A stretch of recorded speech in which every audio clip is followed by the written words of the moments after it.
So practice, practice, practice with the pen tool. I have a little bit more complicated curvy shapes that we're going to do here next to really practice together. And there's also some helpful keyboard shortcuts. So I'm going to start using a little more keyboard shortcuts here, toggling between the pen tool and subtract pen tool where I'm subtracting anchor points.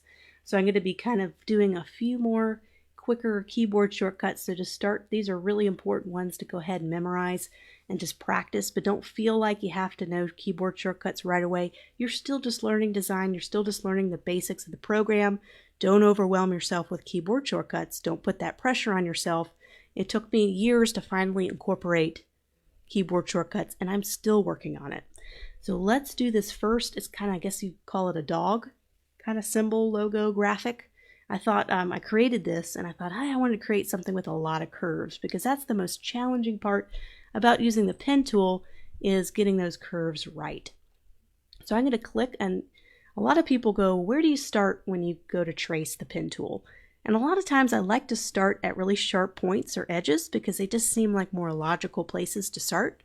And this seems like a nice curve. It's not too dramatic of a curve. It's a nice slow curve. So I think I can do this all in one anchor point. So I'm going to click here, click up at the top here, and just click and hold.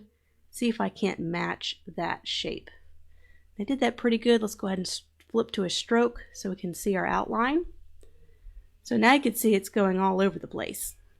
And this is the challenging part of the pen tool. So it looks like it wants to do this crazy curve. Well, how do I get that to go away? I'm going to click back on this anchor point, and you'll see that little pointy shape, little kind of pie or pointy shape. I'm going to go ahead and click on that once, and it kind of resets everything. So it's no longer trying to do this crazy angle again.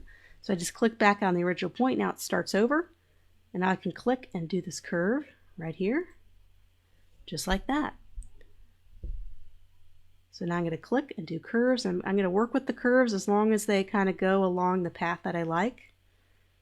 And whenever they kind of go a little wonky, I can click back on that point I just made, and it kind of resets that crazy curve. Just going around the dog, just clicking, holding, clicking.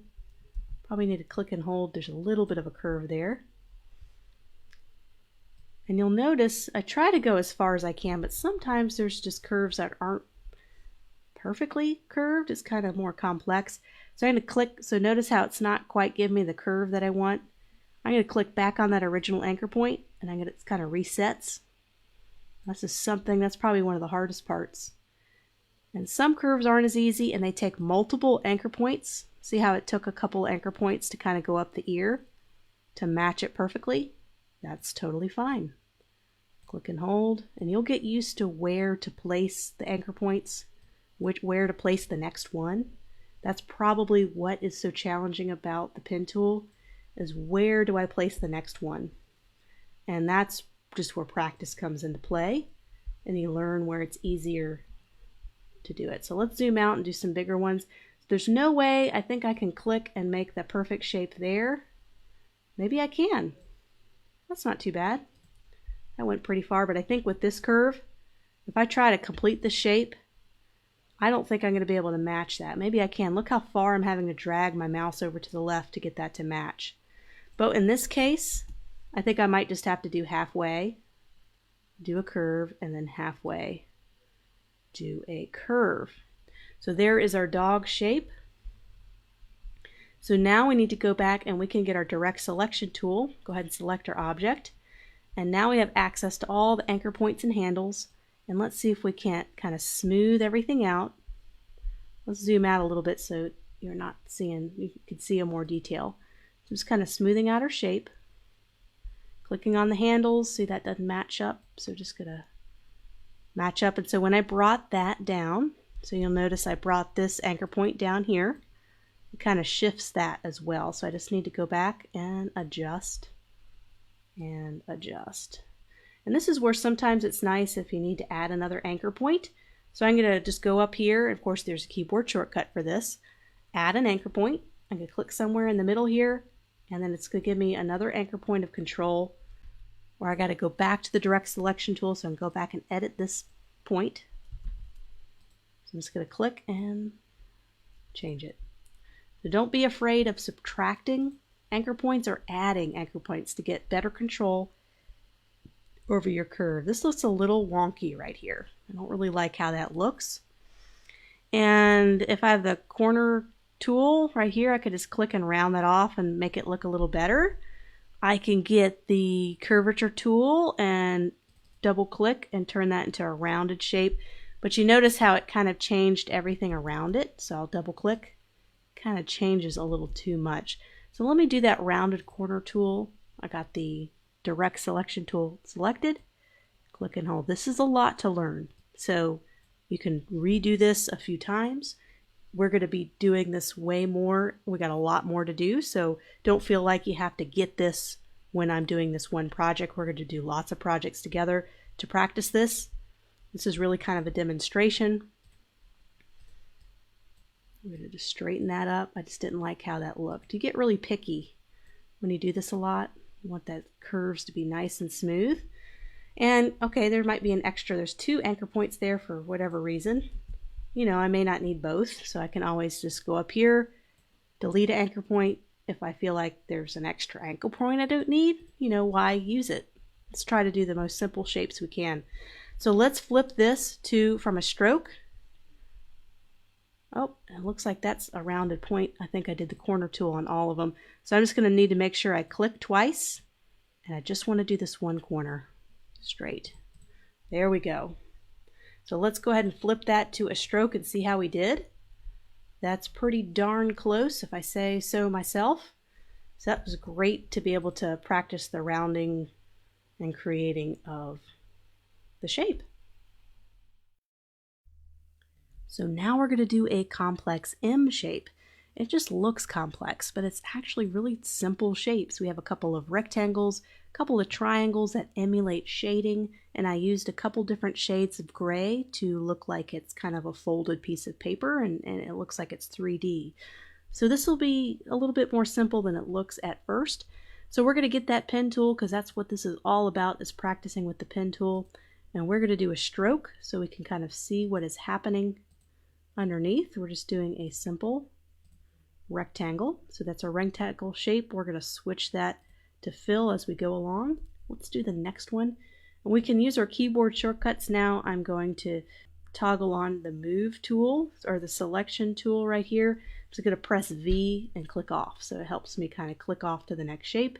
Then I can toggle P for pen tool, and I don't have to go over here if I don't want to, although I definitely would suggest if you're a beginner to not stress out about those shortcuts. So now I have the second shape, and I'm going to go double click, and I'm going to make it just slightly darker. Just going down on my color picker and just going a little darker. And I'm going to move this back in the layering system. So I'm going to do my layering system command shortcut and do command left bracket to send it backwards. So let's draw a little triangle to add a little bit of shading. So we're going to do our pen tool to do that. We're just going to do a little bit of a shadow. We're just do this on our own. Just make a triangle, and we're going to make this is the shadow. So it's going to be even darker than the other darker color, just like that. And let's draw our other shapes. So P for pen. And I'm going to go back over here and just simplify that. And what I'm going to do, command left bracket, send it backwards in the layering system. So this layer is over that layer. And we're going to keep going. Pretty simple. Let's make this the darkest color. Of course, you can make this whatever color. You don't have to do it blue. And then I'm going to get my pen tool again and click on P. Actually, I want to do V. V for the selection tool, so I can select this and move it backwards a little bit. And then now I can click off. P for pen. Let's do our little triangle of shade here. So this is going to be even darker because it is in the shade. So that is the M shape. And let's say we want to add some rounded corners here. Let's get our direct selection tool. We could just click once and then just round the one corner. And then click once. We can round them all, I guess, at the same time. Just depends. I'm just trying to think what would look best. So I'm doing all those one at a time, but let me do all of them at the same time with this one. We're just doing very, very small, subtle corners. Same thing with this, just small, small, rounded corners. So just doing all rounded corners there. I think the triangle over here needs rounded corners, so I have the direct selection tool and rounded corners. So that should be it. That is a pretty darn good replica. I can get our direct selection tool, go ahead and select all of these. I'm going to right click and group them. So I'm going to right click. And once you group something, you can kind of shift it all together and you never have to select each one again. You can always right click and ungroup at any time. So I'd say that's a pretty good replica of that shape.